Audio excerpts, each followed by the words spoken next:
சிவபெருமானே தன் கைப்பட எழுதிய ஒரு நூல்னா திருவாசகம்தான். திருவாசகம் அப்படிங்கிற ஒப்பற்ற நூலை நமக்கு அருளியவர் மாணிக்கவாசகர். நமச்சிவாய வாழ்க, நாதன் தாழ்வாழ்க, இமை பொழுதும் என் நெஞ்சில் நீங்காதான் தாழ்வாழ்க. திருவாசகத்தை படிக்க படிக்க உள்ளம் உருகும், உயிர் உருகும். அதனாலதான் திருவாசகத்திற்கு உருகாதார் ஒரு வாசகத்திற்கும் உருகார் அப்படின்னு சொன்னாங்க. இறைவன் கேட்ட தமிழ் வாசகம் தான் மாணிக்க வாசகத்தின் திருவாசகம். திருவாசகத்தோட ஒவ்வொரு வரியையும் படிக்கிறப்ப சிவபெருமானே நம்ம பக்கத்துல இருக்கிற மாதிரி உணர்வோம்.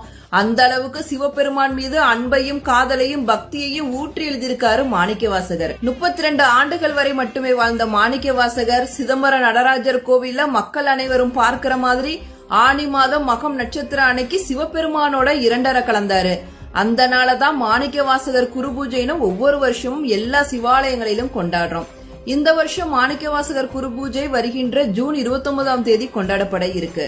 தெய்வம் மனிதனுக்கு கூறியது கீதை, மனிதன் மனிதனுக்கு கூறியது திருக்குறள்.